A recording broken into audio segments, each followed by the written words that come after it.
નમસ્કાર, હું બિંદિયા સાવલિયા, ધોરણ 12 સાયન્સ, વિષય રસાયણ વિજ્ઞાન, યુનિટ નંબર 3 વિદ્યુત રસાયણ વિજ્ઞાન. એમાં આજનો ટોપિક છે વિદ્યુત વિભાજક કોષ અને વિદ્યુત વિભાજન વિશેનો અભ્યાસ આપણે આ લેક્ચરની અંદર કરવાનો છે. તો આપણે શરૂઆતમાં જોયેલું જ્યારે ચેપ્ટર સ્ટાર્ટ કરેલું ત્યારે કે વિદ્યુત રસાયણ વિજ્ઞાન છે એની અંદર આપણે એક બે ઉપકરણ છે, બે કોષ છે કે જે એક વિદ્યુત રાસાયણિક કોષ અને બીજો વિદ્યુત વિભાજન કોષ.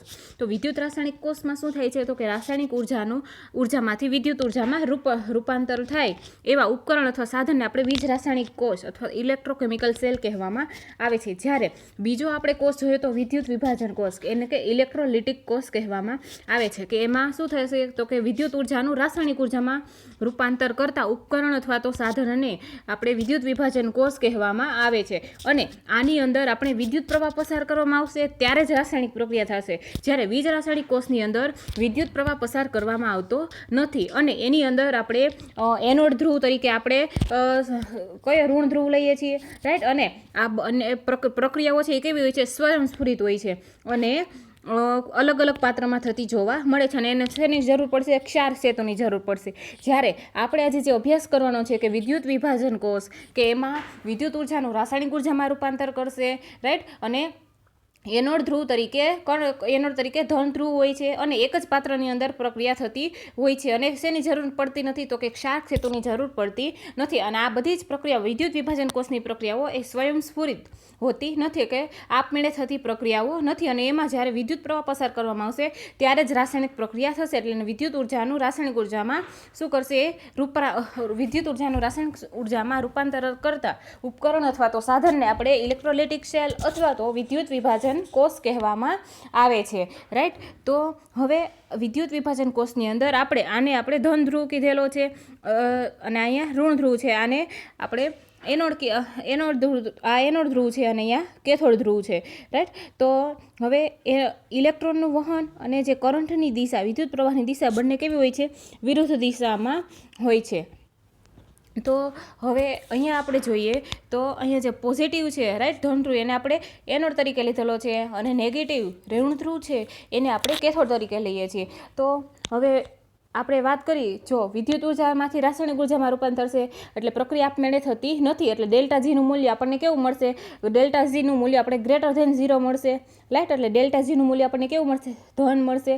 હવે ધારો કે આપણે કોઈ કોષ એબી છે તો વિદ્યુત વિભાજન એબી દ્રાવણ છે તો એબીનું વિદ્યુત વિભાજનનું જલીય દ્રાવણ લઈએ તો કેથોડ ઉપર આપણે શું પ્રક્રિયા થશે તો કે કેથોડ ઉપર એનું રિડક્શન થતું હશે અને એનોડ ઉપર શું થશે, ઓક્સિડેશન થશે, રાઈટ. તો એવી જ રીતના જે વિદ્યુત વિભાજનનું વ્યાખ્યા આપવી હોય તો આપી શકીએ કે વિદ્યુત વિભાજનનું જલીય કે પીગલિત અવસ્થામાં દ્રાવણ લઈ અને તેમાં જો આપણે વિદ્યુત પ્રવાહ પસાર કરીએ અને એનોડ પર ઓક્સિડેશન થાય અને કેથોડ ઉપર શું થશે, રિડક્શન થશે અને એના દ્વારા જે નિપજ પ્રાપ્ત થતી હોય છે તો આવા કોષને આપણે વિદ્યુત વિભાજન કોષ કહેવામાં આવે છે, ઇલેક્ટ્રોલિટિક કોષ તરીકે ઓળખવામાં આવે છે. હવે આ વિદ્યુત વિભાજ્ય કોષની અંદર બાહ્ય સ્ત્રોતના વોલ્ટેજનો ઉપયોગ કરીને આપણે રાસાયણિક પ્રક્રિયા કરીએ એટલે આપણે કીધું કે એને બહારથી આપણે શું કરવું પડશે, વિદ્યુત પ્રવાહ પસાર કરવામાં આવશે તો જ રાસાયણિક ઉર્જામાં રૂપાંતર થશે વિદ્યુત ઉર્જાનું, રાઈટ. તો આ પદ્ધતિમાં જ્યારે યોગ્ય રાસાયણિક રિડક્શન કરતાં મળતો નહીં ત્યારે આ પદ્ધતિ છે એ ખૂબ જ ઉપયોગી નીવડે છે, રાઈટ. તો હવે આપણે સ્ટાર્ટ કરીએ તો જે વિદ્યુત વિભાજ્ય કોષમાંનો જે સૌથી સાદો કોષ કયો છે તો કે કોપર સલ્ફેટના એટલે કે CuSO4ના જલીય દ્રાવણમાં ડૂબાડેલી બે કોપર દ્રાવણ એટલે એનું પાણીમાં બનાવેલું દ્રાવણ, રાઈટ. તો બંને ધ્રુવોને આપણે ડાયરેક્ટ કરંટ લગાડવાનો છે તો એના પર શું થશે તો કે કેથોડ પર આપણે Cu+2 આયન છે એ વિસર્જિત થશે એટલે એનું શું થાય છે, રિડક્શન થાય છે. તો Cu+2 aqueous +2 electron minus it gives copper જે સોલિડ ફોર્મમાં મળશે, રાઈટ.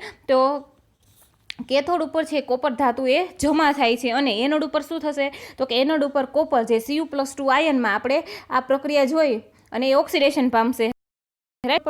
એનોડ ઉપર થાય કોપર છે એ ઓગળશે તો આમ Cu solid gives Cu+2 electron minus એટલે અહીંયા આપણે એનોડ ઉપર આપણે ઓક્સિડેશનની પ્રક્રિયા થતી જોવા મળશે અને કેથોડ ઉપર શું થાય છે, રિડક્શન પામે છે એટલે કે જમા થાય છે. તો આ પ્રક્રમની અંદર કે જેમાં અશુદ્ધ કોપર છે એ ઊંચી શુદ્ધતાવાળા કોપરમાં ફેરવાય છે, રાઈટ. તો હવે આ પ્રક્રિયામાં શું કરવાનું છે તો કે એવી જ રીતના જો આપણે પાણી લઈએ, રાઈટ, તો પાણીનું પણ હવે કોઈ વિદ્યુત વિભાજક દ્રાવણ છે તો એની અંદર H2O લઈએ તો એની અંદર H+ અને OH- બંને આયનો રહેલા હોય છે. તો એ બંનેમાંથી કોનો રિડક્શન પોટેન્શિયલ વધારે છે? જેનો રિડક્શન પોટેન્શિયલ વધારે હોય એનું શું થશે? તો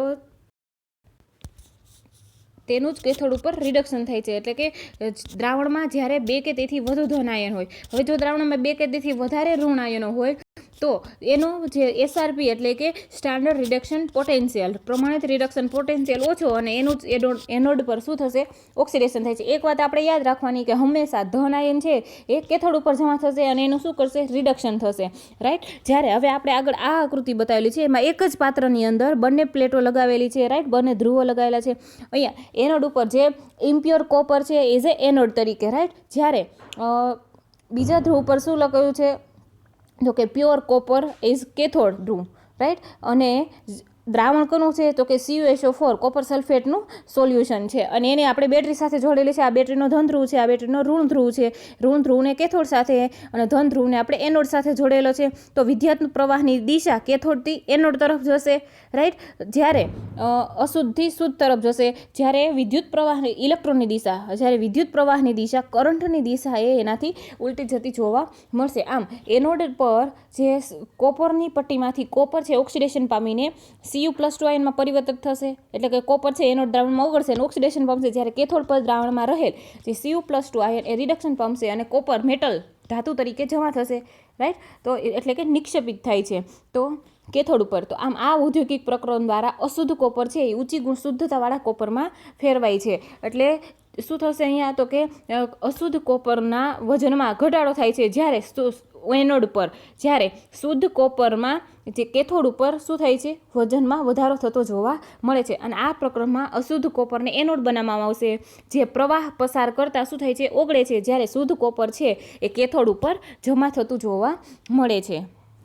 હવે આપણે સોડિયમ અને મેગ્નેશિયમ ધાતુ છે કે એના જે પીગલિત ક્લોરાઇડ એટલે કે SO4Cl2, right, NaCl, MgCl2, right, અને એલ્યુમિનિયમના ક્રાયોલાઇટની હાજરીમાં આપણે એલ્યુમિનિયમ ઓક્સાઇડના વિદ્યુત વિભાજનથી પણ આપણે એને ઉત્પન્ન કરી શકીએ છીએ.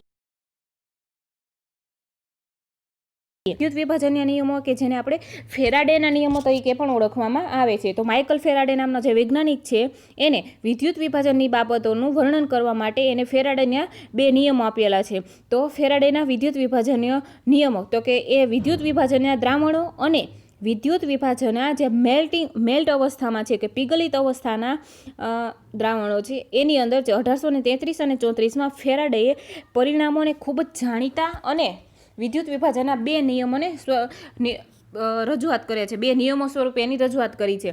તો જેને આપણે ફેરાડેના નિયમો તરીકે ઓળખીએ છીએ. કે વિદ્યુત વિભાજનના દ્રાવણો કે તેમના પીગલિતના સઘન સંશોધન બાદ ફેરાડે તેમના પરિણામોને 2 નિયમો સ્વરૂપે રજૂ કર્યા છે. તો એનો પ્રથમ નિયમ શું આવશે? તો કે ફેરાડેનો પ્રથમ નિયમ આવશે કે વિદ્યુત વિભાજન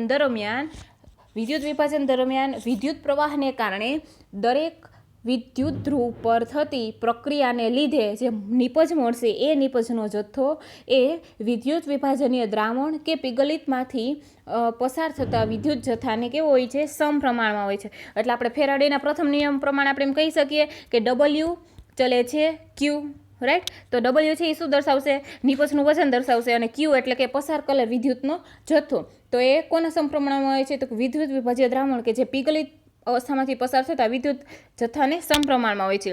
હવે 1 એમ્પિયર વીજ પ્રવાહ t સેકન્ડ માટે પસાર કરવામાં આવે તો પસાર થતો વિદ્યુતનો જથ્થો એટલે કે Q = IT થશે. I × T.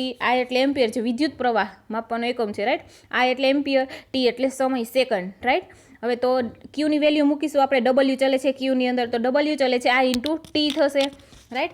હવે આપણે અલગ અલગ પરમાણુ માટે આપણે એના જ્યારે વિદ્યુત રાસાયણિક પ્રક્રિયા હોય તો એમાં Z મૂકીશું. તો ચલનાંક જે દૂર કરવા માટે આપણે W = Z × I × T મૂકીશું. તો Z છે એ શું થશે? તો કે પદાર્થનો વિદ્યુત રાસાયણિક સમતુલ્ય છે. હવે Zની કિંમત છે એ આપણે પદાર્થ મુજબ બદલાતી હોય છે.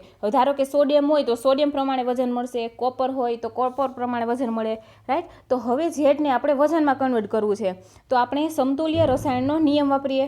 તો એમાં શું આવશે? તો કે એક સમતુલ્ય વીજ પ્રવાહ પસાર કરવાથી આપણને એક સમતુલ્ય નિપજનું દળ મળતું હોય છે. તો એક સમતુલ્ય વીજ પ્રવાહ બરાબર શું થશે? એક સમતુલ્ય ઇલેક્ટ્રોન થશે. તો એના બરાબર આપણે એક સમતુલ્ય ઇલેક્ટ્રોન બરાબર 1 મોલ ઇલેક્ટ્રોન થશે, એના બરાબર 1 ફેરાડે થશે.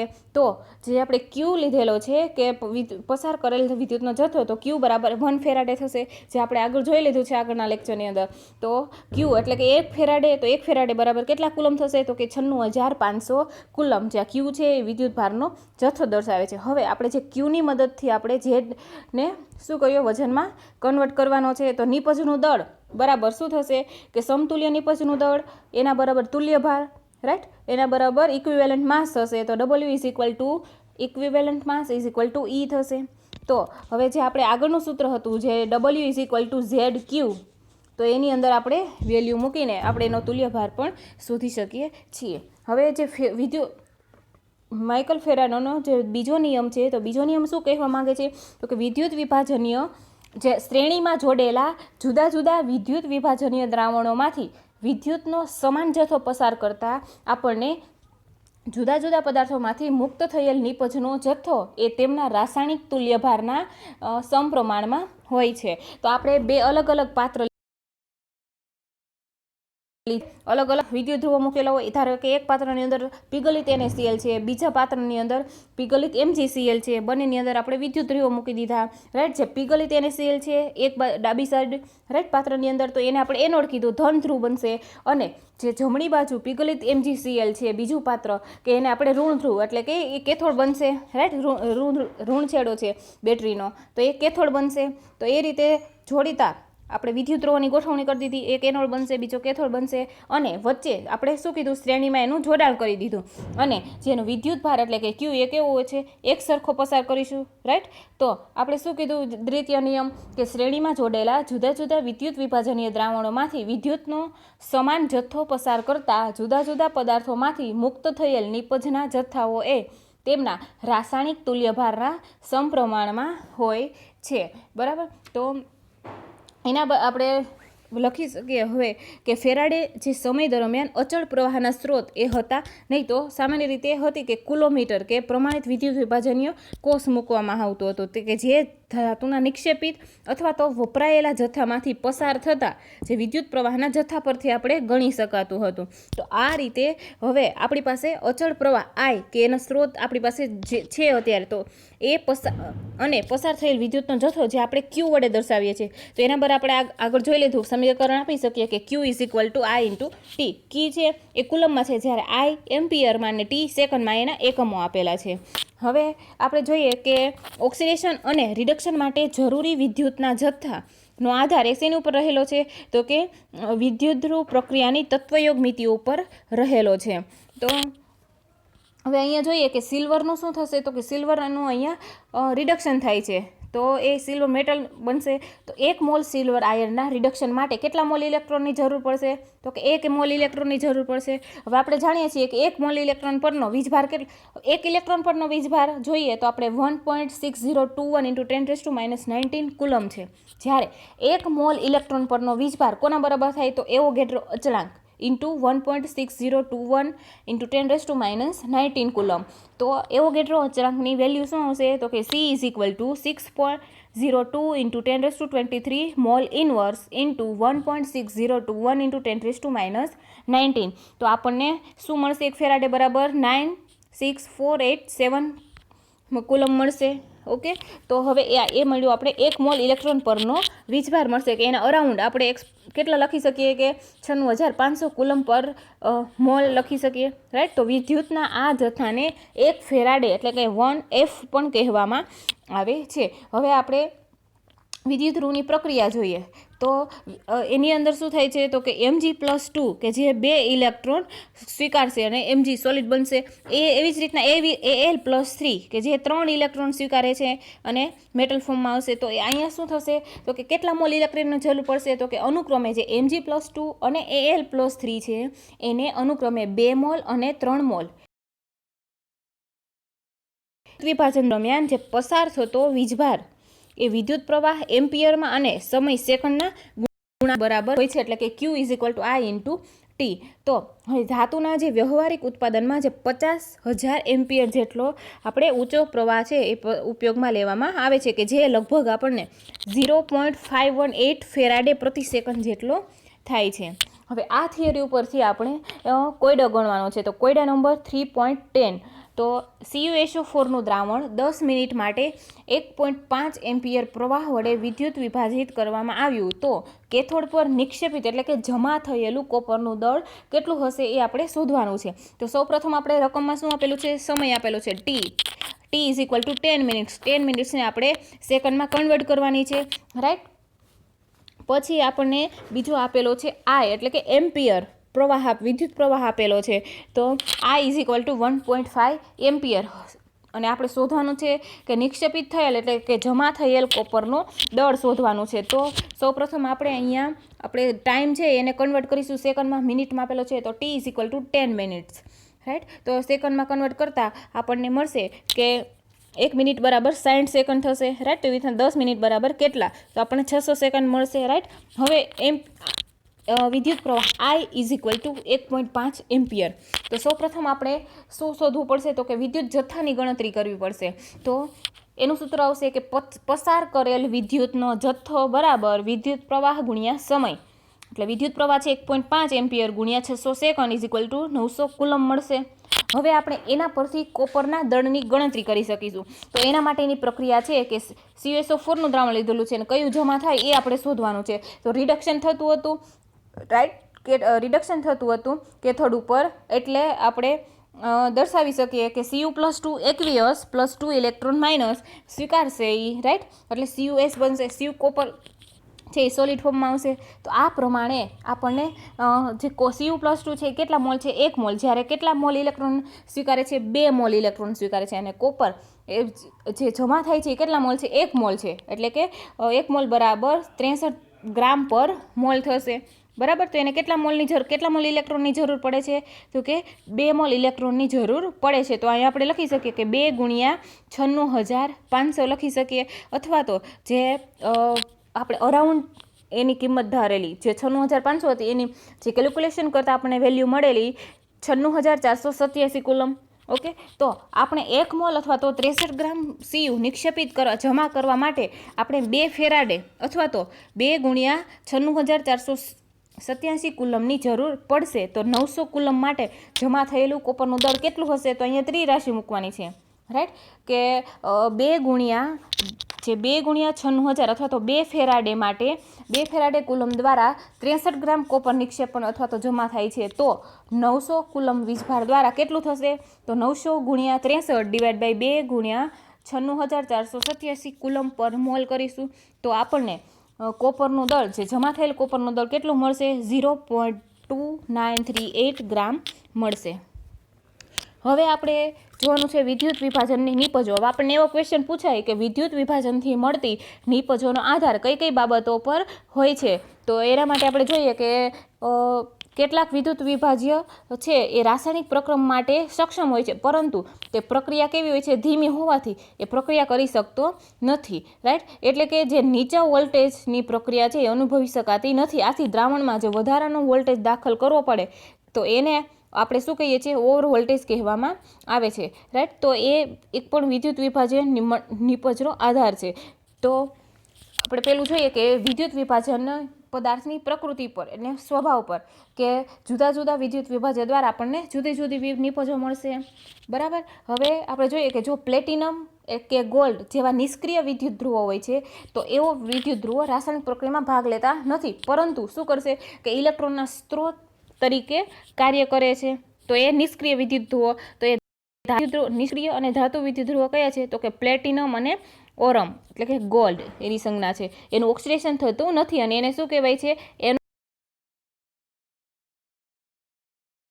અને એક અધાતુ છે જે ગ્રેફાઇટ, રાઈટ. એ પણ કેવી અધાતુ છે? નિષ્ક્રિય અધાતુ છે. જ્યારે કોપર, ઝિંક, એલ્યુમિનિયમ, ક્રોમિયમ, એફી, તો એવા જે ધાતુના વિદ્યુત ધ્રુવો કે લીધેલ હોય તે કેવા હોય છે? સક્રિય વિદ્યુત ધ્રુવો હોય છે અને તે વિદ્યુત ધ્રુવીય પ્રક્રિયાઓમાં શું કરે છે? ભાગ લે છે, હવે જે વિદ્યુત વિભાજીય કોષની અંદર હાજર જે ઓક્સિડેશન કરતા કે રિડક્શન કરતા છે એ કોની ઉપર આધાર રાખે છે? તો કે સ્પીસીસની સાંદ્રતા ઉપર આધાર રાખે છે. અને ચોથું આવશે કે પ્રમાણિત વિદ્યુતરૂપ પોટેન્શિયલ ઉપર કે કેટલાક પ્રક્રમો જે શક્ય હોવા છતાં, જે આપણે આગળ કીધું કે નીચો વોલ્ટેજ છે અને ધીમા હોવાથી એ પ્રક્રિયા થતી નથી, પરંતુ જો વધુ પોટેન્શિયલ રાઈટ કે એને ઓવર વોલ્ટેજ આપવામાં આવે છે તો એ પ્રક્રમો કેવા થઈ જાય છે? વધારે મુશ્કેલ થાય છે. તો એનું એક્ઝામ્પલ આવશે કે સાંદ્ર NaClનું વિભાજન છે એ આપણે પ્લેટિનમ અથવા તો ગ્રેફાઇટના વિદ્યુત ધ્રુવો પર કરીએ તો આપણને અહીંયા જોવા મળશે. હવે જે વિદ્યુત ધ્રુવોની પ્રકૃતિવાળું કીધું તો એની અંદર શું થશે? તો કે પ્રક્રિયા નિષ્ક્રિય વિદ્યુત ધ્રુવ માટે કે ઇલેક્ટ્રોન આપે, જેવો ઇલેક્ટ્રોન આપશે અને બીજું કોઈક તરત જ લઈ જશે, એટલે રાસાયણિક પ્રક્રિયામાં શું કરશે? ભાગ લેશે નહીં, પરંતુ ઇલેક્ટ્રોનના સ્ત્રોત કે અપવાહિકા તરીકે કાર્ય કરતું હોય છે. તો આ થશે વિદ્યુત વિભાજનથી મળતી નિપજનો આધાર. હવે આપણે આગળ જોઈએ કે આપણે ઉદાહરણ તરીકે કે પિગલિત NaClનો ઉપયોગ કરીએ તો વિદ્યુત વિભાજનની નિપજો આપણે શું મળશે? સોડિયમ ધાતુ મળશે અને Cl2 વાયુ મળશે. તો આપણી પાસે એક ધનાયન છે અને એક ઋણાયન છે કે ધનાયન હંમેશા આપણે કેથોડ ઉપર જાય ત્યાં શું થાય? રિડક્શન થાય. તો એને આપણે કેથોડ ઉપર કરીને આ રીતે લખી શકીએ, Na પ્લસ એક ઇલેક્ટ્રોનમાં સ્વીકારશે એટલે સોડિયમ ધાતુ તરીકે મળશે. અને એક ઋણાયન છે Cl માઇનસ કે જે એનોડ ઉપર એનું શું થશે? ઓક્સિડેશન થશે, એટલે Cl minus right 1/Cl2 plus એક ઇલેક્ટ્રોન શું કરશે? ગુમાવશે, દૂર કરશે, એટલે એનું ઓક્સિડેશન થશે. હવે તો અહીંયા આ જે થિયરી છે એની અંદર એવો ક્વેશ્ચન પૂછાય કે પિગલિત NaClનું વિદ્યુત વિભાજન સમજાવો. હવે અહીંયાથી જે ક્વેશ્ચન સ્ટાર્ટ થાય છે NaCl વાળો, કે એમાં એવો ક્વેશ્ચન પૂછાઈ શકે કે NaClના જલીય દ્રાવણનું વિદ્યુત વિભાજન વિગતવાર સમજાવો. આગળનો હતો એ પિગલિત NaCl હતો, અહીંયા જલીય દ્રાવણ છે એટલે પાણીમાં બનાવેલું દ્રાવણ. તો જે સોડિયમ ક્લોરાઇડના જલીય દ્રાવણના વિદ્યુત વિભાજન દરમિયાન આપણને શું નિપજ મળશે? NaOH, Cl2 અને H2 મળશે. તો આ કિસ્સાની અંદર આપણે Na પ્લસ અને Cl માઇનસ આયન ઉપરાંત આપણે જે H2O જળ વિભાજન જલીય દ્રાવણ કીધું છે એટલે H પ્લસ અને OH માઇનસ આયન પણ હશે. તો એ આયનો પણ દ્રાવકના અણુ H2Oની સાથે હાજર હોય છે, Na પ્લસ અને Cl માઇનસ. તો કેથોડ ઉપર આપણે જોઈએ તો કેથોડ ઉપર રિડક્શન પ્રક્રિયાઓ વચ્ચે શું થાય છે? તો કે સોડિયમ Na પ્લસ હંમેશા ધન આયન જ કેથોડ ઉપર આવે રાઈટ, એટલે એનું રિડક્શન થાય એટલે સોડિયમ ધાતુ મળશે. એવી જ રીતના H પ્લસ રાઈટ એ પણ ઇલેક્ટ્રોન શું કરશે? મેળવશે, સ્વીકારશે, એટલે 1/H2 ગેસ ફોર્મમાં મળશે. હવે આ બંનેનો ઇલેક્ટ્રોન પોટેન્શિયલ જોવાનો છે. તો E0 સેલ Na પ્લસનો કેટલો છે? તો કે -2.7 E1 વોલ્ટ છે, જ્યારે H પ્લસનો E0 સેલ શું મળશે? આપણને 0.00 વોલ્ટ મળશે. તો આ બંનેમાંથી જેના વધારે મૂલ્ય ધરાવે E0 સેલ વધારે હોય એની પ્રક્રિયા થશે રાઈટ. એટલે કે વિદ્યુત વિભાજન દરમિયાન કેથોડ ઉપર કોનું થશે આ બંનેમાંથી? તો કે Na પ્લસના રિડક્શનની બદલે આપણે આ પ્રક્રિયા થતી જોવા મળશે, કારણ કે અહીંયા -2.71 વોલ્ટ છે, જ્યારે હાઇડ્રોજનનો +0.00 વોલ્ટ છે રાઈટ. તો અહીંયા આપણને આ પ્રક્રિયા થતી જોવા મળશે રાઈટ. હવે અહીંયા જે H પ્લસ છે એકવીયસ એ H2Oના વિયોજનથી નીપજે છે, એટલે કે H2Oનું નિયોજન કરીએ એટલે H પ્લસ એકવીયસ મળશે અને OH માઇનસ એકવીયસ મળશે રાઈટ. H2O લિક્વિડ ફોર્મમાં હોય છે. આથી કેથોડ ઉપર આપણને ચોખ્ખી પ્રક્રિયા દર્શાવે છે કે જે આ પ્રક્રિયા આપણે આગળ જોઈ હાઇડ્રોજનવાળી, તો એના સરવાળા બરાબર થશે એટલે આપણને મળશે H2O જે લિક્વિડ ફોર્મમાં છે એ એક ઇલેક્ટ્રોન સ્વીકારશે એટલે 1/H2 ગેસ મળશે અને OH માઇનસ આયન મળશે. તો આમ એનોડ પર નીચેની જે રિડક્શન હવે એનોડ ઉપર આપણે જોઈએ કેથોડ ઉપર પ્રક્રિયા જોઈએ. હવે એનોડ ઉપર ઓક્સિડેશન પ્રક્રિયા થશે તો એમાં આવશે Cl, તો એકવીયસ છે એટલે Cl2 ગેસ મુક્ત કરશે, એક ઇલેક્ટ્રોન દૂર કરશે. એનો E0 સેલ છે 1.36 વોલ્ટ. હવે એવી જ રીતના H2O, તો 2H2O લિક્વિડ ફોર્મમાં છે, એમાંથી O2 ગેસિયસ ફોર્મમાં આવશે, 4 ઇલેક્ટ્રોન દૂર થશે અને 4H પ્લસ એકવીયસ સોલ બનશે. હવે એનો E0 સેલ મળશે આપણને 1.23 વોલ્ટ મળશે. તો આ પ્રક્રિયાની અંદર જે E0નું નીચું મૂલ્ય ધરાવતી પ્રક્રિયા થશે, તો બંનેની અંદર નીચું મૂલ્ય કોનું છે? આનું નીચું મૂલ્ય છે, એટલે કે Clની ઓક્સિડેશન પ્રક્રિયાને બદલે H2Oનું ઓક્સિડેશન થાય છે, પરંતુ જે ઓક્સિજનના ઓવર પોટેન્શિયલના કારણે H2Oના ઓક્સિડેશનના બદલે કોનું રિડક્શન થાય છે? કોનું ઓક્સિડેશન થશે? Cl માઇનસનું ઓક્સિડેશન થાય છે. તો આ ઘટનાનો નીચે પ્રમાણે આપણને જોવા મળશે કે અહીંયા NaCl એટલે એકવીયસ ફોર્મમાં છે રાઈટ, એટલે જે જલીયકરણ છે એટલા માટે અહીંયા H2O લખેલું છે. તો Na plus aqueous plus Cl minus aqueous. Cathode ઉપર જે રિડક્શન થતું હતું આપણે અહીંયા આગળ જોઈ લઈએ, જે નેટ પ્રક્રિયા રાઈટ એ લખેલી છે, અને અહીંયા એનોડ ઉપર Cl માઇનસવાળી પ્રક્રિયા લખેલી છે. તો NaCl aqueous plus H2O liquid. હવે અહીંયા આપણને it gives Na plus aqueous plus OH minus aqueous plus H2O માટેની શું હતી, 1/H2 1/H2Cl2 જે ગેસિયસ ફોર્મમાં આવશે રાઈટ. તો અહીંયાથી આપણને જે પ્રમાણિત વિદ્યુતધ્રુવ પોટેન્શિયલની સાંદ્રતાને અસર થતી હોવાના લીધે જે નર્ન્સ સમીકરણ પ્રમાણે પોટેન્શિયલ વડે આપણે વિસ્થાપિત કરવો પડે છે. આથી હવે જો સલ્ફ્યુરિક એસિડના વિદ્યુત વિભાજન દરમિયાન એનોડ ઉપર આપણે નીચેની પ્રક્રિયા કરી શકીએ. તો અહીંયા જે પ્રક્રિયા આપેલી છે 2H2O લિક્વિડ ફોર્મમાં છે, ઇટ ગીવ્સ O2 ગેસિયસ ફોર્મમાં પ્લસ 4 ઇલેક્ટ્રોન 4H પ્લસ થશે અને 4 ઇલેક્ટ્રોન E0Cl આવશે પ્લસ 1.23 વોલ્ટ મળશે. જ્યારે H2SO4 કીધું એટલે SO4 -2 એટલે અહીંયા 2SO4 -2 મળશે. તો એક્વિયસ ઇટ ગીવ્સ H2O8 -2 મળશે એક્વિયસ ફોર્મમાં, અને 2 ઇલેક્ટ્રોને રિમૂવ કરશે એટલે આ ઓક્સિડેશન આવશે 1.96 વોલ્ટ. તો આમ જે મન સલ્ફ્યુરિક એસિડ માટે આપણે આ પ્રક્રિયા હશે, જ્યારે પરંતુ H2SO4ની ઊંચી સાંદ્રતાએ આપણને આ પ્રક્રિયા થતી જોવા મળે છે રાઈટ. તો જો મંદ જલીય દ્રાવણ હોય તો દ્રાવણમાં રહેલા ધનાયન અને ઋણાયનનું અનુક્રમે શું થાય છે, રિડક્શન અને ઓક્સિડેશન છે એ શક્ય નથી. પરંતુ જો સાંદ્ર જલીય દ્રાવણ હોય તો ધનાયન જેવા કે Li+, Na+, K+, Ca+2, Mg+2 અને Al+3 ના રિડક્શનની સરખામણીમાં H2Oનું રિડક્શન છે એ સરળતાથી થાય છે.